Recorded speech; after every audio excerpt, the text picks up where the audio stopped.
Hi, I'm Chris Goodbody. This is a continuing series I have, videos on Spotlight on Business, and really just want to get to know business owners in the community. And today I'm privileged to be able to visit with Alex Carney. She's the CFO of Tualatin Auto Body and also SoCal Northwest Speed Shop. And Dave Carney's the president. I've had a chance to work with Alex firsthand. She runs a program which actually helps insurance agents receive the education that they need to be able to keep their licenses. And so I've worked with Alex in that capacity and really got to know her a little bit and have had the real pleasure of working with her. And so today I'm privileged to be able to again welcome you to be able to interview Alex Carney with Tualatin Auto Body. So Alex, it's good to be here with you today. Nice to be with you. So tell me a little bit about what you do here at Tualatin Auto Body, what you do. Tualatin Auto Body is 28 years old, and we have started it from little mom and pop. I think it was 1,100 square feet, and have grown it into a 40,000 square foot package, and chosen to have one large building for quality control rather than multiple locations. We feel that that's best for us. And we also on-site do everything from Hondas to Bentleys, and we also do a lot of Porsche racing cars, Audis, Mercedes, anything that you want to do, we can do. And we also do hot rod and custom cars. We have another part of our business called SoCal Northwest Speed Shop. So we do 32 customizations, and we do some restorations. Very little of those take a long time. But more than anything, someone that says, okay, I have a 66 Mustang and I want it to drive more like today's cars, and we can do that. Wow. Disc brakes, change out some of the alignment and such. And on top of that, we do parts and shows for the hot rod industry. So that's very fun. Yeah. Great. Yeah. So that SoCal, that's a really interesting part of the auto body industry that you don't see many auto body repair shops in that part. Why SoCal? What's the draw there? SoCal was started in Southern California, obviously Pomona, by Alex Exidius, and he is a fabulous person. He's had done wonderful things. Peach Porous bought into it.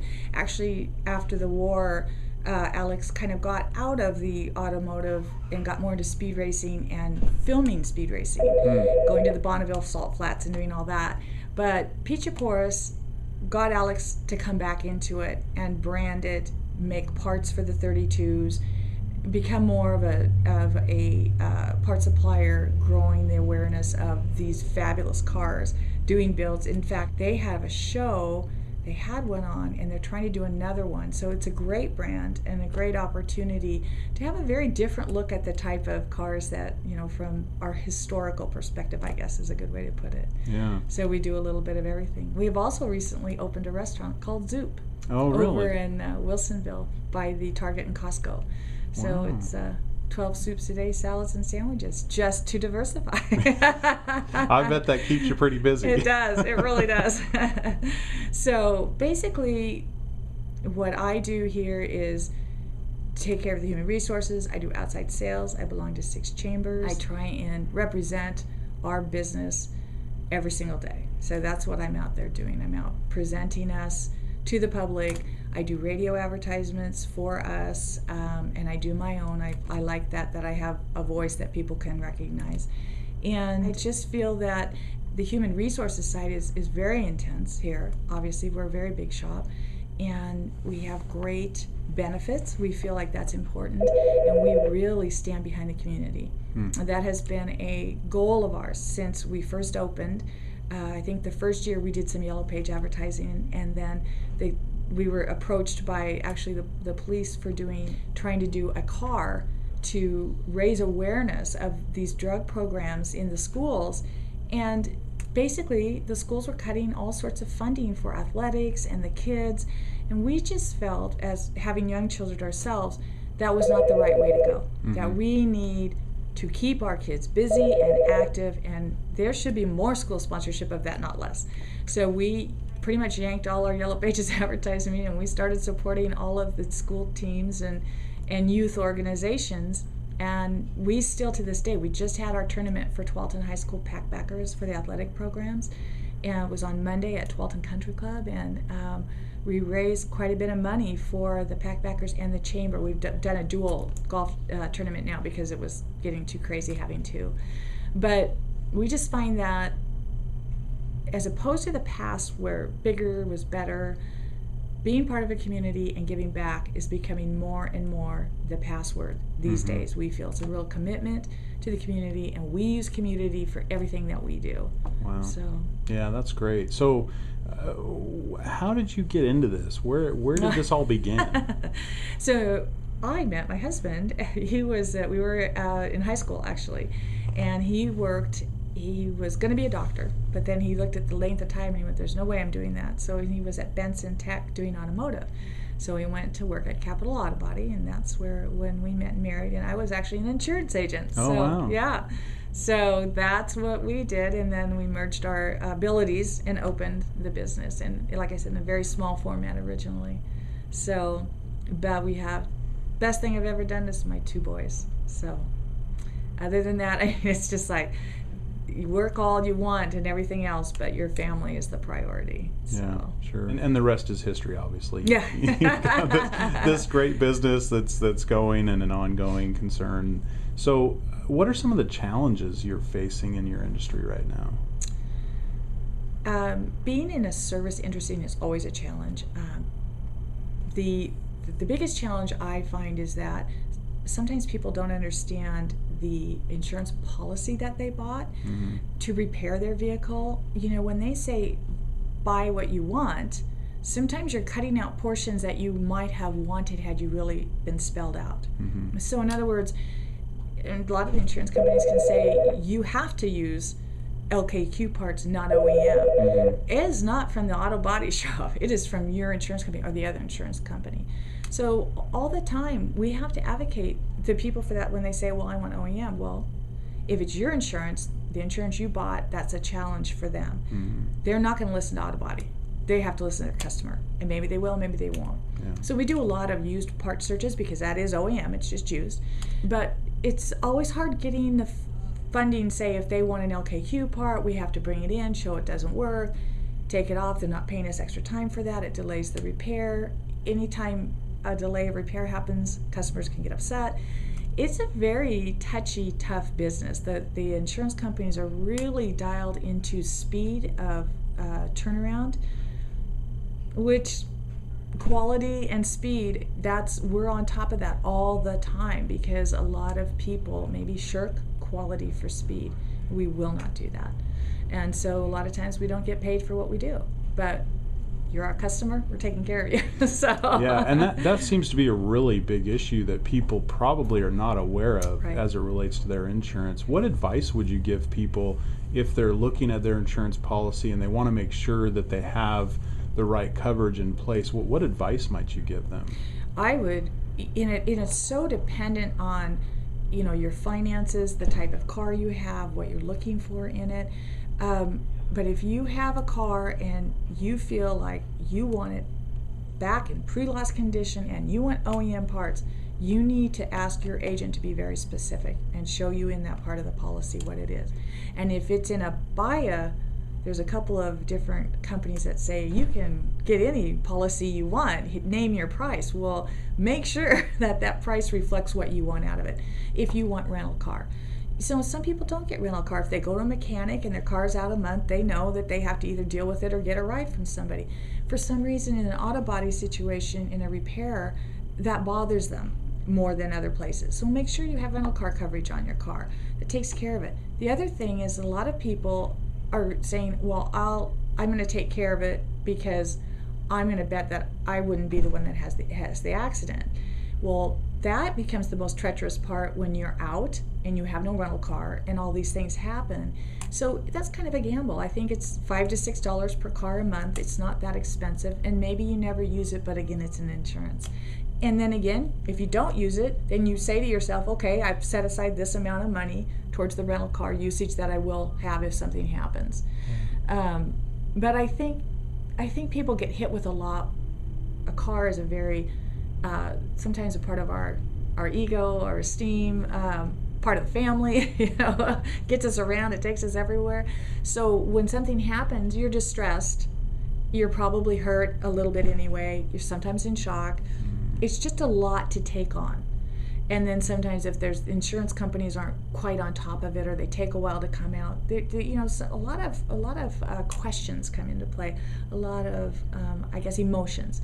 So I think all of those things we really try at Tualatin Auto Body to take care of you, explain the process, keep in touch with you.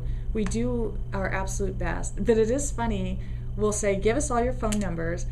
And we'll call numbers and leave messages, and people, I never got that. Well, they didn't give us the number they would rather have us call. They gave us home that they never check. So anyway, that's kind of a funny anecdote to what we do all day. So keeps you busy anyway. Trying to get a hold of people. Right. So you're talking about, this rental car issue and the coverages that people should have and look at.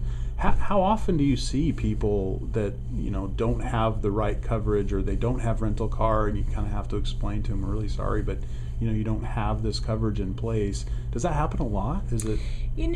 I think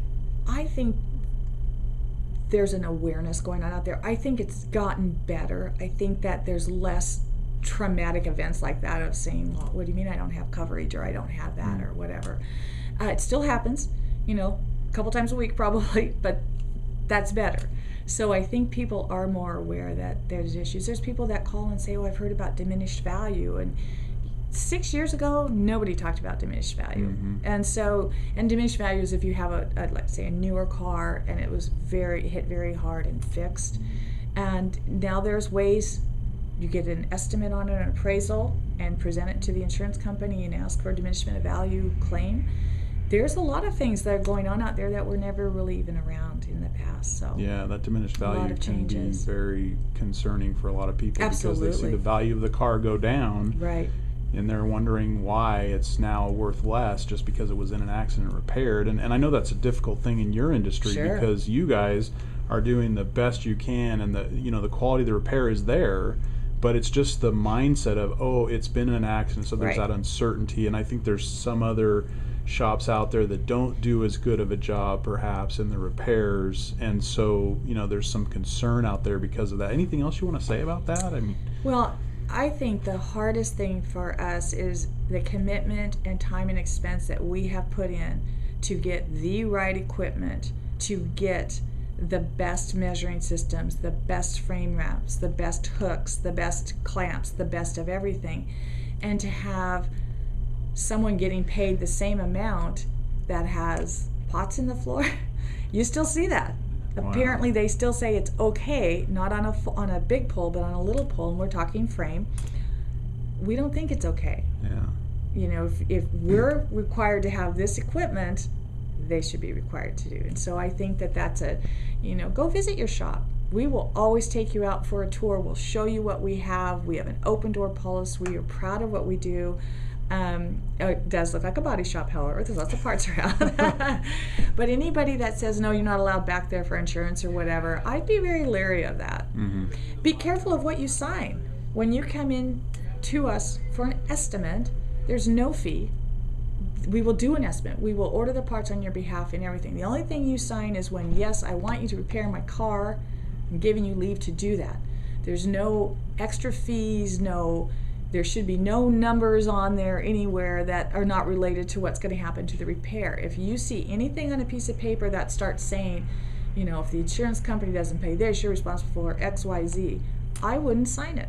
I'd be very leery. Yeah. So I think that's read what you're going to write. We're happy to explain what we have you sign, and then what the responsibilities are from there. Okay. Yeah, that's really good information. I think that, people just don't have an awareness, don't give thought to those kinds of things. And that's great that they can come visit the shop. I didn't realize that people could do that. Yes. Also, our customers, we do a safety. If you're going to buy your children or yourself a used car and you take it to your mechanic, you can also swing it by Tualatin Auto Body, and we'll take a look at the body and what we can see visually. we don't do the interior motor or anything like that, but we can tell you if we see something that's not looking right underneath or around. So we do that as a free courtesy to our customers also. Oh, great. Yeah. That's wonderful. Yeah. So you're located here on Tualatin, Sherwood Road in Tualatin, off of Teton. Yeah. How else can people get a hold of you? What's the best way to get a hold of you or learn more? Google us. I love it. Facebook us. You're on Facebook? Yeah, we are on Facebook, but actually if you just do www.tualatinAutobody.com, we have a lot of information on there. It relates to our SoCal. We don't have Zoop intertwined on that yet, but we are really enjoying our customers. We thank them for 28 great years, and we feel that we want to be here for them also. Great. So where do you see your industry going? What's going on in your industry, and where do you see things heading, and what's the future look like? The new aluminum panels and builds that they're talking about are going to change the industry specifically. Aluminum is lighter, it's sturdier, it's going to require a whole new type of repair and a big setup to do it. Wow. So that's going to be interesting. That's going to be a big change. We've seen changes already in water, drainage issues, compilation. We use waterborne paint, so we don't have the excess waste of paint that needs to be taken care of somewhere. We really like the color. We really like the match of it. It can dry quicker. It's a great product. So that waterborne is huge. And originally they said everyone was going to be in waterborne. By now, of course, they're not. But I still feel like it was a good reason for us to make the change. That's been a great deal. But there's going to be a lot of changes. There's nothing, regulations, requirements, OSHA, Department of Fish and Game. The drainage issues. Everything's bigger. Yeah. So it's going to be real interesting to see where the future takes us in terms of, quality, the insurance companies, the timing, just what's out there. Yeah. So. Yeah, it's interesting. It's good to get that insight from somebody that sees what's going on and has your finger on the pulse of what's going on out there. Yeah. What can you tell me about you personally, Alex Carney, the person, the mom? What's unique about you? I have worked since 8th grade, so worked a long time. I love people, and I love to write, read. Boys always know my book and a nose in my book, and golf, photography. I love my boys. We have a great grandchild. I feel that I was given, even though I worked, a lot of opportunity, and because I worked and I was able to take advantage of those opportunities that were presented to me, some say lucky, some say right place, right time. I think it's a combination of both. If you're always optimistic and you work hard, people reach out to you, they think of you first. I've been in the community so long that people just call me and go, hey, where would I go for XYZ, which I love. I think that's hilarious. But Rose Festival Princess. Wow. In high school, and that was a fun deal because I was always very athletic, very tall, and didn't really consider myself the princessy type. So that was very fun. Every girl wants to be a princess in some way. So, but other than that, I think long-term marriage with my husband. We work together. That's challenging. Yeah. Surprising. Surprising. You don't see that. Yeah. So that's been challenging, but again, our biggest emphasis is our boys. They have both served in the military for our country. Oh wow! And so far safe. Still have one in, but prayers for them, please. Yeah. So what advice would you give to somebody that's looking to start out in business, or maybe is struggling and trying to figure out maybe what to do to fix their business? What advice might you give somebody in that situation? It's interesting. Dave and I were talking about this the other day because he's a little bit of a procrastinator, and I'm like, I want it done and off my desk right now. So it's a really good combination to have. But I think the ability to round up business, and to be out there and put yourself out there and talk to people and get them to know you and your business is huge. Do not underrate that. I know Brian's trying to do a balancing act with Zoop of working the business every day. How does he have time to go out and greet people and meet people? But I think that's important. There is an old story about a hot dog stand that was doing really well. And then somebody kept telling him, oh, oh my gosh, the economy's terrible and this and that. And so he started closing on Sunday. And oh, the economy's terrible and this and that. And he closed on Monday. Business is going down the tubes and he can't figure out why. Don't change what you're doing, but don't go back on what you're doing either. Keep forging forward. We've had to change direction a lot. We've had to learn a lot about business we didn't know. I did not ever realize the amount of paperwork that we were going to have to do. But if you love it and you want it and you want to make it grow, keep looking and look out of the box sometimes. Don't just do the through the numbers situation.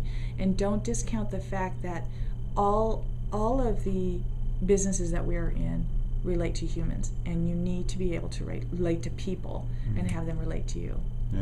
Yeah, that's great advice. I appreciate it. Thank you very much, Alex, for your time, and it's been a real pleasure getting to visit with you and talk about your business, and I think you've got some great insights, and it's been good to have this chat. Thank you. Appreciate it.